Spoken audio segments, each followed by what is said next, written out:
Our channel. আজকে আমরা যে বিষয়টি নিয়ে আলোচনা করতে চলেছি সেটা হচ্ছে পিএসসি রিসেন্টলি অ্যান্সার কি পাবলিশ করেছে 9-10 জিওগ্রাফির।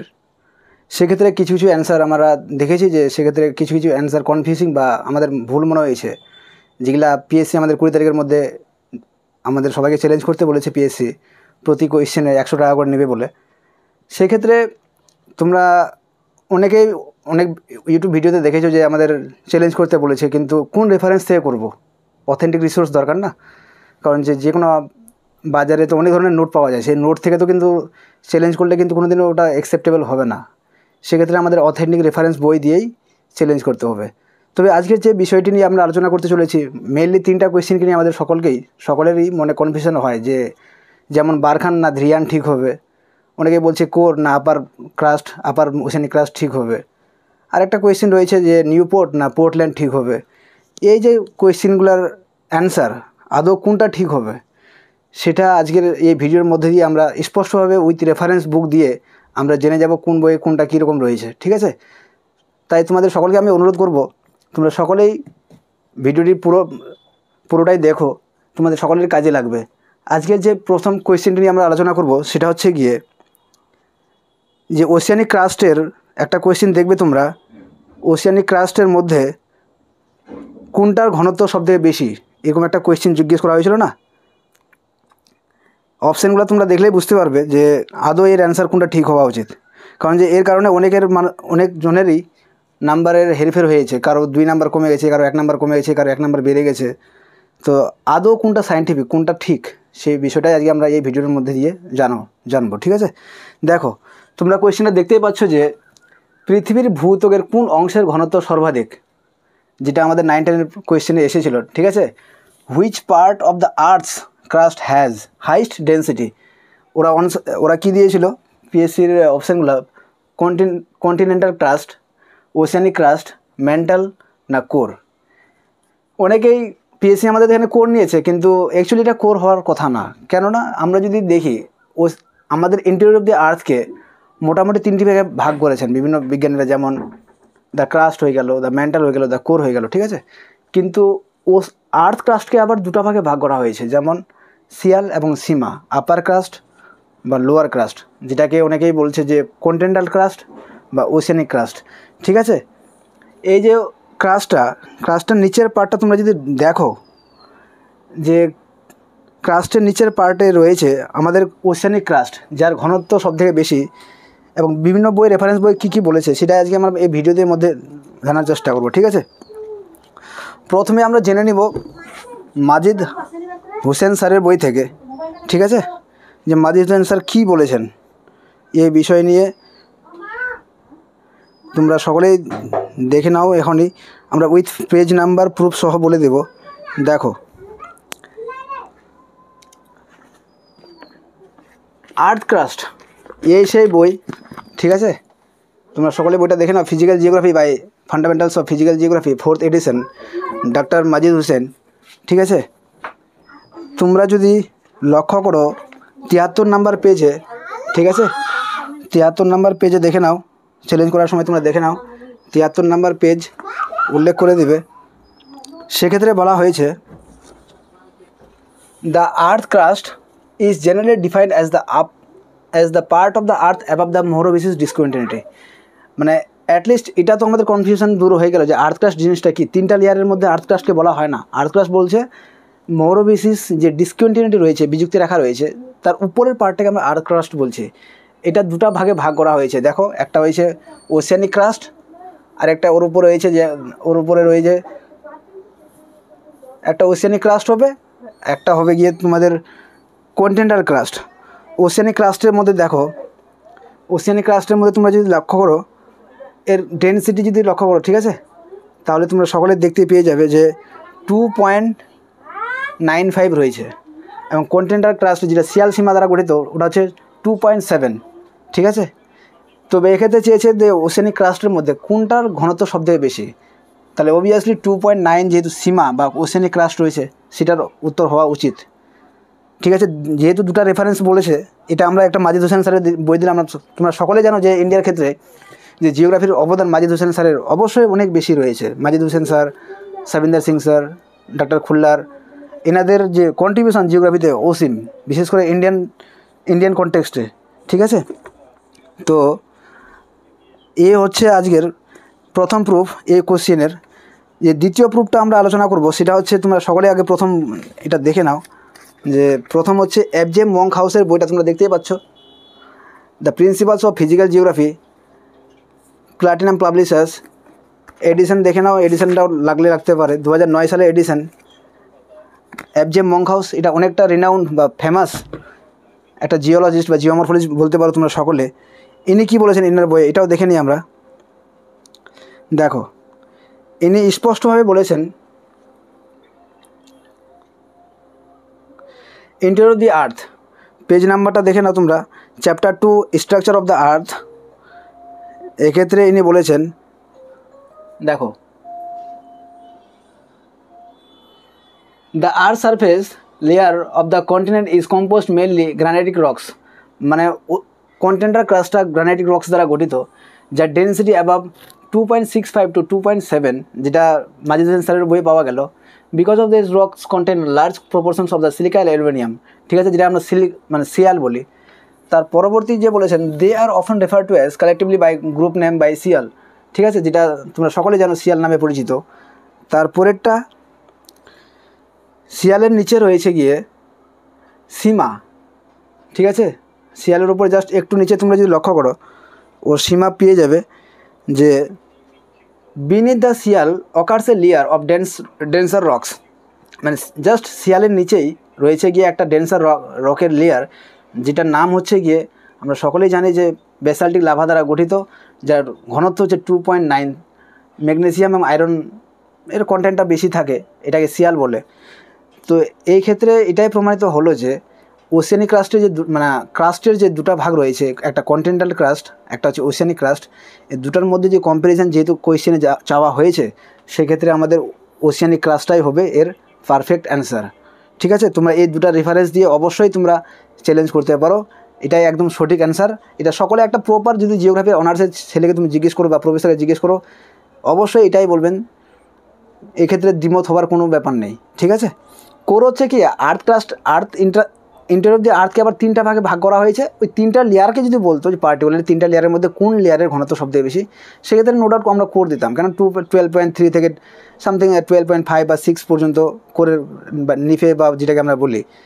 ঠিক আছে, এইটা হচ্ছে এই কোয়েশ্চেনের কন্ট্রোভার্সি। ঠিক আছে, এটা দূর হলো তোমাদের সকলের। এবার নেক্সট কোয়েশ্চেন আমরা যেটা আলোচনা করব সেটা হচ্ছে গিয়ে,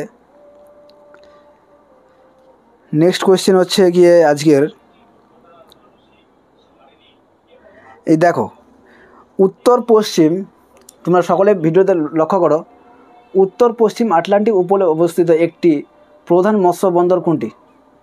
the famous fishing port located along the north west Atlantic coast is Portland, Newport,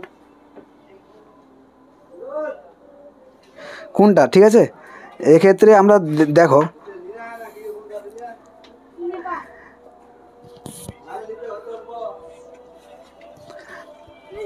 আর মানে কোনে রে।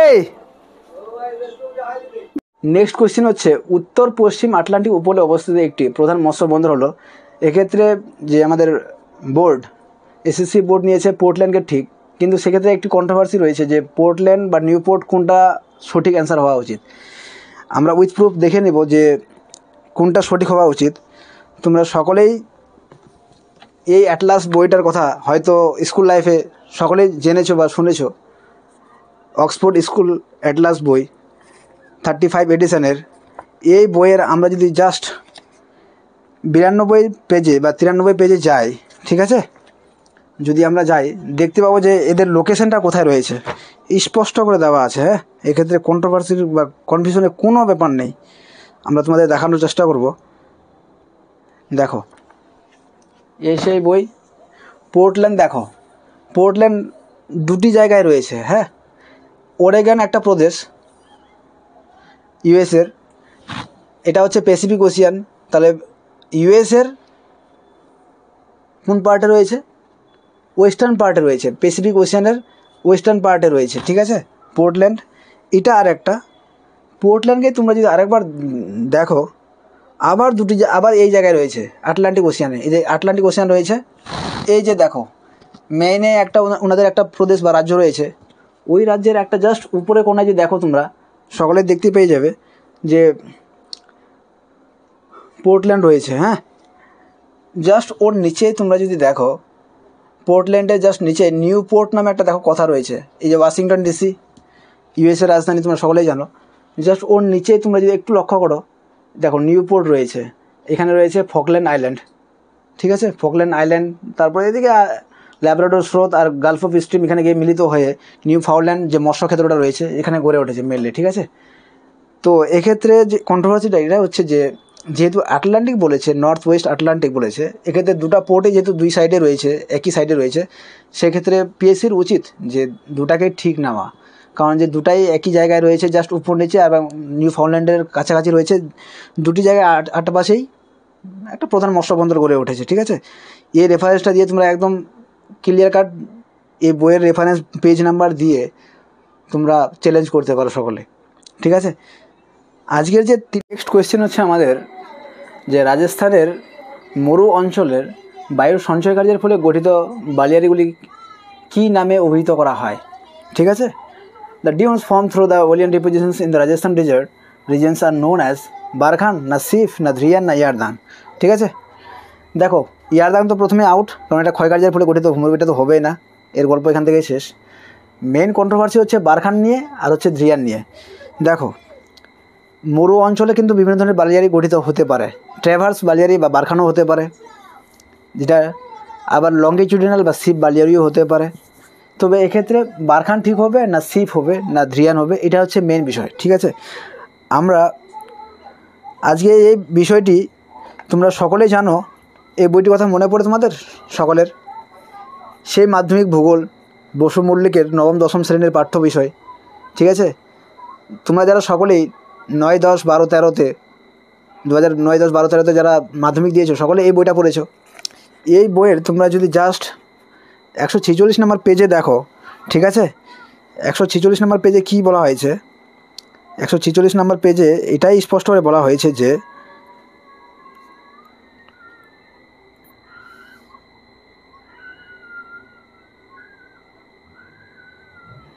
দেখো এই বইয়ে বলা হয়েছে, দেখো অবস্থান অনুসারে বালিয়াড়িকে মোটামুটি 5টি ভাগে ভাগ করা হয়। ঠিক আছে, নাম্বার 1 মস্তক বালিয়াড়ি, নাম্বার 2 অগ্রবর্তী বালিয়াড়ি, নাম্বার 2 পার্শ্বস্থ বালিয়াড়ি, নাম্বার 3 পুচ্ছ বালিয়াড়ি, নাম্বার 5 হচ্ছে গিয়ে যেটা আমাদের সবচেয়ে দরকার, নাম্বার 5-এ রয়েছে অস্থায়ী বা শিফটিং ডিউন। ঠিক আছে, অস্থায়ী বালিয়াড়ি কী বলছে, মরু অঞ্চলে অনেক সময় বায়ু প্রবাহের গতি পরিবর্তিত হওয়ার ফলে কোনো বালিয়াড়ি এক স্থান থেকে অন্য স্থানে সরে গিয়ে যে বালিয়াড়ি সৃষ্টি করে তাকেই অস্থায়ী বা চলনশীল বালিয়াড়ি বলে। ঠিক আছে, ডেফিনেশন তো ক্লিয়ার হলো। রাজস্থানের মরু অঞ্চলে এই বালিয়াড়িগুলিকে ধ্রিয়ান বলে, মানে এর সংজ্ঞা থেকে স্পষ্ট রয়েছে যে ধ্রিয়ানের মেন বৈশিষ্ট্যই হচ্ছে এক স্থান থেকে অন্য স্থানে বায়ুর দ্বারা অনবরত প্রবাহিত হতে থাকবে বা শিফটিং বা মাইগ্রেশন হতে থাকবে, মানে কোথাও অস্থায়ীভাবে এটা সেটেলড হবে না। ঠিক আছে, তো এখানে কোয়েশ্চেনটা বলা হয়েছে আমাদের বায়ুর সঞ্চয় কার্যের ফলে। তো বায়ুর সঞ্চয় কার্যের ফলে তোমরা যদি এনসিআরটির বইও দেখো যে বায়ুর সঞ্চয় কার্যের ফলে রাজস্থানে, অনেকেই বলছে রাজস্থানে নাকি বললে ধ্রিয়ান দেখা যায় না। রাজস্থান যদিও একটা তুর্কি শব্দ, কিন্তু রাজস্থানেও জয়সলমেরে স্পষ্টভাবে ধ্রিয়ান লক্ষ্য করা যায়, বারখানও লক্ষ্য করা যায়। ঠিক আছে, তো যেহেতু সঞ্চয় কার্যে শুধু বলেছে, যেহেতু গতিশীল বা মুভমেন্টের কথা কোনো রকমের এইসব কথার ইঙ্গিত নেই কোয়েশ্চেনে, সেই জন্য আমার মনে হয় যে বারখানটা হচ্ছে এর প্রপার অ্যান্সার হওয়া উচিত। তবে বোর্ড যদি চায় এরা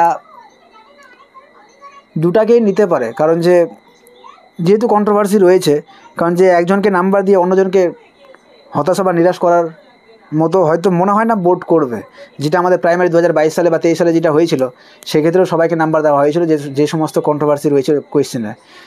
তো তোমরা যদি কারো মনে হয় যে আমাদের এই পেজগুলো বা প্রুফগুলো দরকার অ্যাটাচ করার সময় আমার লাগবে, তোমরা সকলেই আমার 8823516227 এই হোয়াটসঅ্যাপ নাম্বারে তোমরা সকলে আমাকে কন্ট্যাক্ট করার চেষ্টা করবে। আমি তোমাদের একজন ভাই বা দাদা হিসাবে অবশ্যই চাইবো তোমাদের পাঠিয়ে দেওয়ার। তোমরা সকলে যেন 20 তারিখে আমাদের চ্যালেঞ্জ করতে হবে, তোমরা সকলে চ্যালেঞ্জ করবে, কারণ যে এক একটা কোয়েশ্চেন এখানে অনেকটা জীবন মরণের খেলা হয়ে যাবে। কারণ যে এইবার তোমরা যদি একটু গাফিলাতি করো যে আমি চ্যালেঞ্জ করবো না, আমার দরকার নেই, এমনিতে হবে, কিন্তু লাইফে তুমি অনেকটা বড় ভুল করে দেবে।